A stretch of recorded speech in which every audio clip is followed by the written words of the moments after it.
वाहिगुरु जी का खालसा, वाहिगुरु जी की फतेह। राम प्यारों की 8 युक्तियों को वर्णन सहित जो भाई साहब भाई गुरु इकबाल सिंह जी ने अपनी पुस्तक मैं दस्यो मार्ग संतों में वर्णन किया है, बहुत सारी संगतों प्रेमी जनों को नाम सेवा सिमरन की कमाई संभालनी कैसे है, आप सबके साथ ये 8 युक्तियाँ हम साझा करेंगे, जिससे आप सबको इसके मार्ग का पता चलेगा और बहुत बड़ा लाभ प्राप्त होगा।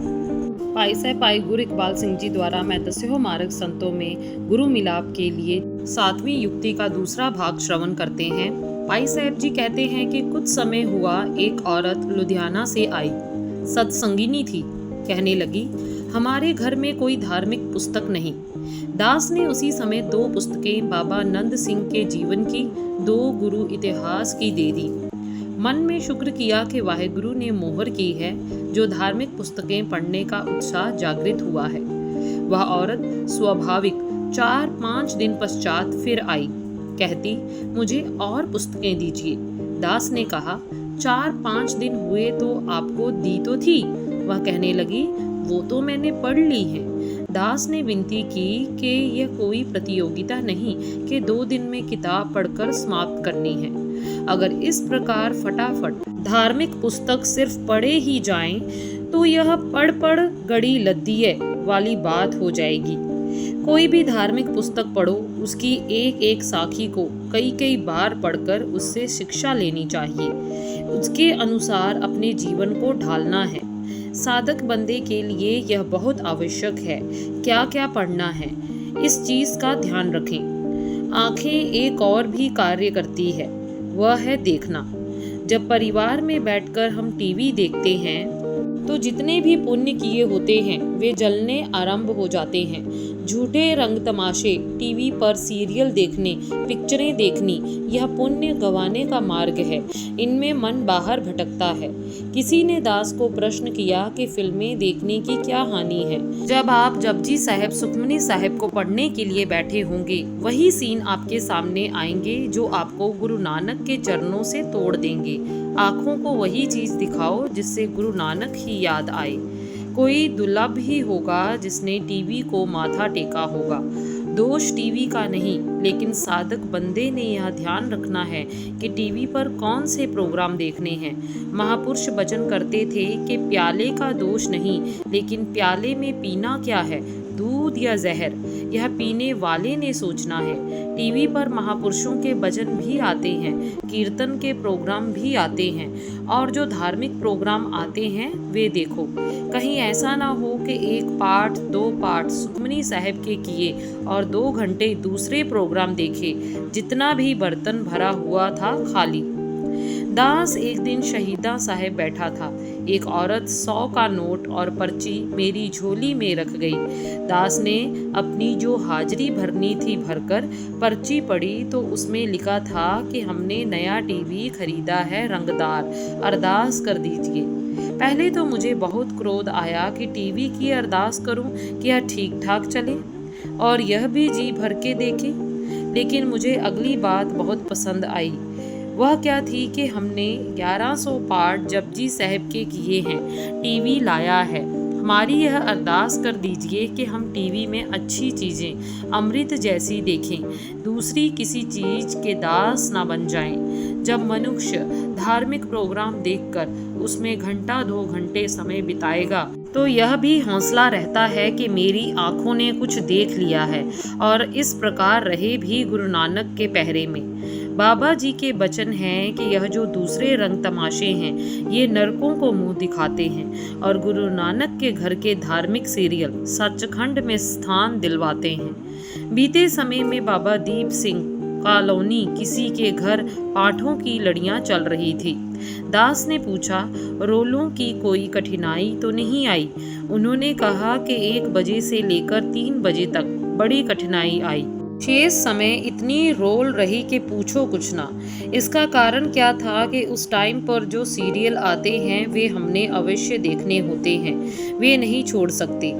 अब अगर कोई कहे मैं फलां सीरियल नहीं छोड़ सकता, तो इसका अर्थ है कि वह उसका दास बन गया है, जबकि दास तो बनना था गुरु का। जब हम सीरियल देखते हैं तो उस समय गुरु को आंखों में से निकालना पड़ता है। दास एक बार किसी के घर गया। उन्होंने एक ही कमरे में 2 टीवी रखे हुए थे। दास ने पूछा, एक ही कमरे में 2 टीवी का क्या नाम? वे कहने लगे, हमारे घर 19 घंटे टीवी चलता है। जब गर्म हो जाता है वह बंद करके दूसरा लगा लेते हैं।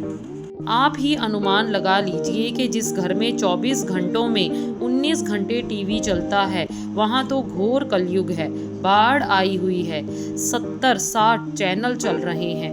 अमृतसर में 3 घरों में चांस हुआ है दास के साथ। दास ने देखा घरों में रसोई में टीवी लगा है।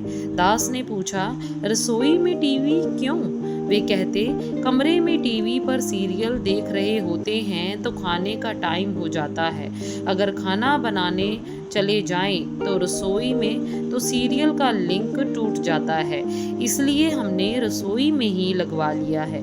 अब जो कुछ अनाज भीतर पड़ना है वही प्रभाव पड़ना है। हलवाइयों से ले लो 5 रुपए का कड़ाह तो वह कड़ाह ही है। दरबार साहब से लिया जाए भीतर बाणी पड़ती है, इसलिए ही वह प्रसाद बनता है। और यदि कुछ पड़ेगा अन्न में तो फिर खाने वालों की बुद्धि भी तो वैसी ही होगी। एक मोहल्ले की औरत के साथ वचन हुए। यह औरत हर रोज अपने बच्चों को लेकर शहीदा साहब जाती थी। दास ने उसको पूछा, तू पहले हर रोज जाती थी बच्चों को लेकर, वहाँ बाणी भी पड़ती थी, झाड़ू की सेवा भी करती थी, लेकिन अब क्यों नहीं जाती? वह औरत कहती, हमने केबल लगवा ली है, सुबह शाम फिल्में सीरियल बहुत अच्छे आते हैं, वे सीरियल छोड़कर शहीदा साहब नहीं जाया जाता। ये है कलयुग का प्रभाव। पहले सिनेमा घर होते थे, कोई महीने पश्चात या अधिक से अधिक सप्ताह पश्चात फिल्म देखने जाता था। देखते देखते टीवी चल पड़े। पहले 15 दिन पश्चात पिक्चर आती थी, देखते देखते सप्ताह पश्चात, और अब तो गिनती ही नहीं कोई। हर समय टीवी पर सीरियल, फिल्में, वीसीआर, वीसीपी, सीडी चल पड़ी है। कैसेटें लाओ किराए पर और जितनी मर्जी देखो, चाहे सारा दिन गंदगी देखते रहो। यह हाल हो गया है। कलयुग ने कहा था कि ऐसा माहौल बनाऊंगा कि घर घर वैश्य नचाऊंगा। आज यह वचन सत्य हो रहा है। कुछ दिन हुए दास को एक गुरमुख प्यारा मिला। कहता, संतान नाम नहीं जपती, हर समय टीवी लगाए रखते हैं। बच्चों ने और पत्नी ने जिद करके केवल तार लगवा ली है। अब वो मेरा घर वैश्या का कोठा बन गया है। वह गुरमुख प्यारा कहने लगा, मैंने अब तक मन्नत मांगी है कि 13 सहज पाठों के भोग घर में रखने हैं। 15 दिन में एक सहज पाठ का भोग सारे परिवार ने मिलकर डालना है। अब स्वयं अनुमान लगा लीजिए कि पत्नी को भी और बच्चों को भी गुरबानी पढ़ने लगा दिया। 5-6 महीने जिस घर में निरंतर बाणी चलेगी, उस घर में तो स्वयं ही नरक निकल जाएगा। ऐसे उपाय टीवी के प्रचलन पर रोक लगा सकते हैं। अगर सचमुच ही इस मार्ग पर चलने का शौक है तो इन बातों का ध्यान रखने की बहुत आवश्यकता है। व्यर्थ बातें करने से, व्यर्थ की वस्तुएं देखने से, पढ़ने से पुण्य जलते हैं। हमने अपने काम धंधों से निवृत्त होकर मनोरंजन के लिए, समय गुजारने के लिए कई साधन बनाए होते हैं, जैसे किसी के घर जाना, टीवी देखना और कई फालतू के झमेले।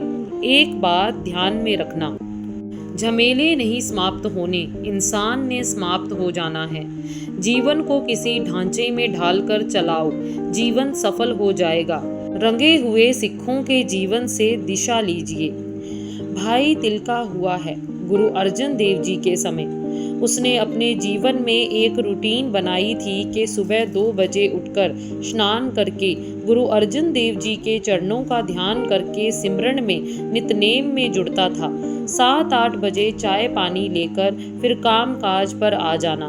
घर आकर 2 घंटे मौन धारना, परिवार में किसी से बात नहीं करनी। बंद कमरे में गुरु के चरणों का ध्यान धर के साईं के साथ जुड़ना है। फिर 1 घंटा रिसर्च करनी, गुरु साहब की कथा कहानियाँ पढ़नी। गुरु की कथा कहानियाँ पढ़ें तो गुरु की फिल्म चल पड़ती है। एक बार बाबा नंद सिंह जी ने भाई डरोली को कहा, कोई बाबा जी की कथा सुना। वह कहने लगा, आपको कथा की क्या आवश्यकता है, आपके तो श्वास श्वास में सिमरन चलता है। बाबा जी कहते, जिसकी कथा सुनते हैं उसकी फिल्में चल पड़ती हैं, तो फिर एक बार नहीं कई बार दर्शन हो जाते हैं। साधक बंदे के लिए बहुत आवश्यक है इन बातों का ध्यान रखना। अगर नहीं ध्यान रखते तो एक और नित्यनेम करके बाणी पढ़ के पुण्य बनाओगे और दूसरी ओर इन चीज़ों के साथ जलते जाएंगे। यह 7वीं युक्ति बहुत ध्यान देने वाली है। साधक के लिए व्यर्थ की बातें सुनने और करने पर, नेत्रों के साथ व्यर्थ देखने और पढ़ने पर कंट्रोल करें। मैं 10वें मार्ग संतों में पाई साहब भाई गुरु इकबाल सिंह जी की गुरु मिलाप के लिए 8वीं युक्ति का भाग जल्द ही आप सबको श्रवण करवाएंगे। वाहिगुरु जी का खालसा, वाहिगुरु जी की फतेह।